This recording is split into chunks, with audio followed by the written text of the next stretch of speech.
Hello बच्चों, आप economics के चैप्टर 2 और भारतीय अर्थव्यवस्था के क्षेत्र के भाग 2 में आप पहुंच चुके हैं। पहले भाग में आपने देखा कि किस तरह प्राथमिक, द्वितीयक और तृतीयक क्षेत्रकों का विभाजन किया गया है, किस तरह वस्तुओं और सेवाओं का जो उत्पादन होता है उनके आधार पे इनका विभाजन किया गया था। अभी आप देख से हैं इसके आगे वाले भाग में कि कैसे भारत में प्राथमिक, द्वितीयक और तृतीयक क्षेत्र, इसमें किस तरह से इनका विभाजन हुआ है, क्या है विभाजन का आधार। इसमें आप देख सकते हैं दो तरह के डाटे हम लोगों ने लिए हैं, या फिर आपकी बुक में है जो 1973 और 2003 के जो आंकड़े हैं। इसमें आप देख सकते हैं कि 1973 में प्राथमिक, द्वितीयक और तृतीयक तीनों ही क्षेत्र में उत्पादन जो करोड़ रुपए में हम लोग लिए हैं बहुत ही कम था, वो लगभग 30-35 हजार करोड़ रुपए तक ही था। और आप यहाँ पे देख सकते हैं प्राथमिक, द्वितीयक और तृतीयक क्षेत्र है, ये आप 2003 के आंकड़े देख रहे हैं। यहाँ पे आप देख रहे हैं कि तीनों क्षेत्र में उत्पादन बहुत ज्यादा बढ़ा है। उत्पादन बढ़ने के साथ साथ ही तीनों क्षेत्र में आप देख रहे हैं कि तृतीयक क्षेत्र में सबसे ज्यादा उत्पादन बढ़ा है। क्यों? आजादी के बाद आप जान सकते हैं कि आपने जाना कि जो हमारी सरकार इसके पहले अंग्रेज शासन के गुलाम में थी, और जब भारत में अपनी सरकार बनी तो उसके बाद सरकार ने सोचा कि यहाँ के लोगों को जब विकास के लिए आधारिक संरचना या बुनियादी सेवाओं को उपलब्ध कराना बहुत ही जरूरी है।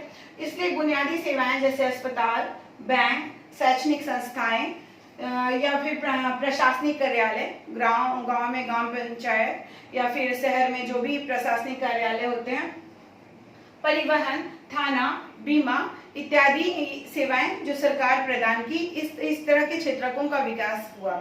ये विकास इसलिए किया गया कि आपने विकसित देशों का जब इतिहास पढ़ा होगा तो उसमें देखा होगा कि कोई भी देश पहले कृषि प्रधान ही था, उसके साथ साथ सैन्य और कुछ अन्य सेवाएं होती थी, व्यापारी शिल्पी भी होते थे, परंतु कृषि के बाद ही वो सेवाएं आई। तो हमारे यहाँ उस समय कृषि ही ज्यादा प्रधान था। और उसके बाद द्वितीय क्षेत्र हर एक ये कारखानों का स्थापना हुआ।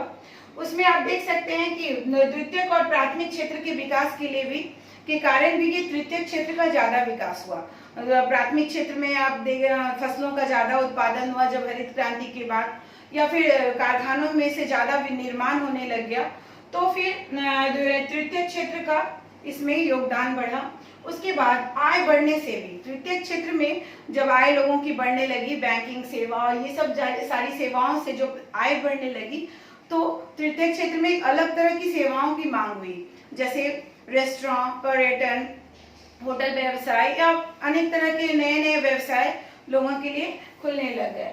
उसके अलावा सूचना और प्रौद्योगिकी का क्षेत्र, ये भी सेवा क्षेत्र के अंतर्गत आता है। आज इसके महत्व से कोई भी अनजान नहीं है। आप देख सकते हैं इंटरनेट, है ना, मोबाइल, ये सारी सेवाएं जो है ये सेवा क्षेत्र या तृतीय क्षेत्र में आती हैं।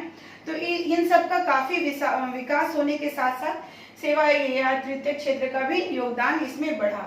उसके साथ आप ये भी जान सकते हैं कि इस क्षेत्र में तीनों जो क्षेत्र हैं इसमें सब में हम देख रहे हैं कि बराबर तरह से विकास नहीं हुआ, और ये तृतीय क्षेत्र में भी हर क्षेत्र में बराबर तरह से विकास नहीं हुआ। क्यों? क्योंकि यहाँ पे तृतीय क्षेत्र में शिक्षित लोगों को ज्यादा शिक्षित और स्किल की जरूरत होती है। अगर आप डॉक्टर हो तो आपको विशेष तरह की स्किल की जरूरत होगी, आप शिक्षक हो तो आपको भी उसके लिए एक विशेष स्किल की जरूरत होगी, या फिर कोई भी सेवा है उसके लिए आप सर्टेन आपको डिग्री लेनी पड़ती है या विशेष तरह का प्रशिक्षण प्राप्त करना पड़ता है। अब आप देख सकते हैं कि जीडीपी में इन क्षेत्रकों का क्या योगदान है। यहाँ प्रतिशत में हम लोग देख रहे हैं, और जहाँ पे 1973 में लगभग प्राथमिक और तृतीय क्षेत्र का एक ही योगदान था, और लेकिन आप देख सकते हैं 2003 आते आते इसमें देख रहे तृतीय क्षेत्र का योगदान बहुत ही ज्यादा बढ़ गया, सेवा क्षेत्र का योगदान बहुत ही ज्यादा बढ़ गया। क्यों? यहाँ पे आप देख रहे हैं कि हर क्षेत्र का विकास होने के साथ साथ इसमें औद्योगिक क्षेत्र में आप देख रहे हैं कि 8 गुना तक वृद्धि हुई।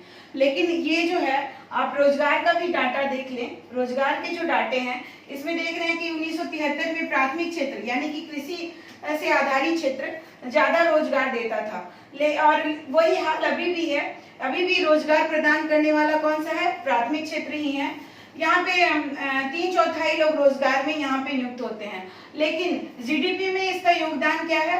ये एक चौथाई ही योगदान प्रदान करता है प्राथमिक क्षेत्र, और तृतीयक क्षेत्र यहाँ पे जीडीपी में मैक्सिमम योगदान प्रदान करता है। क्यों? सेवा क्षेत्र में भी आप देख रहे हैं कि यहाँ पे 11 गुना वृद्धि हुई, लेकिन यहाँ पे रोजगार में 3 गुना से भी कम वृद्धि हुई। आप ये देख सकते हैं कि जीडीपी में वृद्धि तो बहुत हुई, लेकिन रोजगार प्रदान करने में तृतीयक क्षेत्र बहुत पीछे रहा। क्यों? क्योंकि इसमें बहुत शिक्षित और स्किल वाले लोगों की जरूरत होती है, तो इसलिए प्राथमिक क्षेत्र ही ज्यादा रोजगार प्रदान करता है। लेकिन प्राथमिक क्षेत्र में जो रोजगार होते हैं वो अल्प बेरोजगारी इसमें पाई जाती है या प्रचंड बेरोजगारी पाई जाती है। इस तरह की बेरोजगारी में आप देख सकते हैं कि अगर 5 लोग लगे हुए हैं उस काम में, अगर 2 को हटा भी दिया जाए तो भी उस पे उत्पादन पर कोई असर नहीं पड़ता। 5 लोग मिलकर के अगर 100 किलो या फिर 100 क्विंटल गेहूं उपजा रहे हैं उस क्षेत्र में, अगर उन 2 लोगों को हटा भी लिया जाए तो भी 100 क्विंटल ही गेहूं उपजेगा। आपकी बुक में एक उदाहरण दिया हुआ है लक्ष्मी नामक किसान का, जिसके पास 2 हेक्टेयर क्या है, असिंचित भूमि है।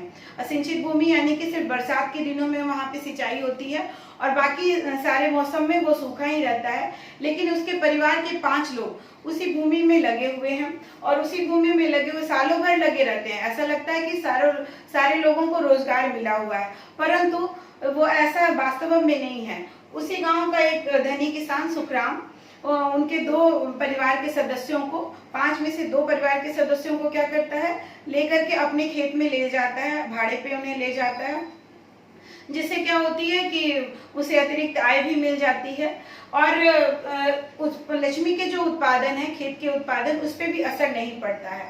इस तरह हम देखते हैं कि 2 लोग जो हटा दिए गए उनसे भी अगर उत्पादन में कोई असर नहीं पड़ा तो ये किस तरह की बेरोजगारी है, ये प्रचंड बेरोजगारी है। इसमें क्या है, लोग दिख रहे हैं कि काम कर रहे हैं लेकिन वास्तविक रूप में उतना उत्पादन नहीं हो रहा है।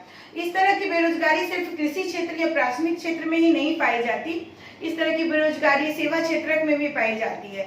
आप देख सकते हैं सेवा क्षेत्र में बहुत लोग प्लम्बर हैं, पेंटर हैं, ये लोग हैं जो मतलब सालों भर इनको बराबर काम नहीं मिलता है। सालों भर बराबर काम नहीं मिलता, इसलिए हमेशा वो अल्प बेरोजगार की स्थिति में आते हैं। लगता है कि वो नियुक्त हैं लेकिन हमेशा उन्हें काम नहीं मिलता है।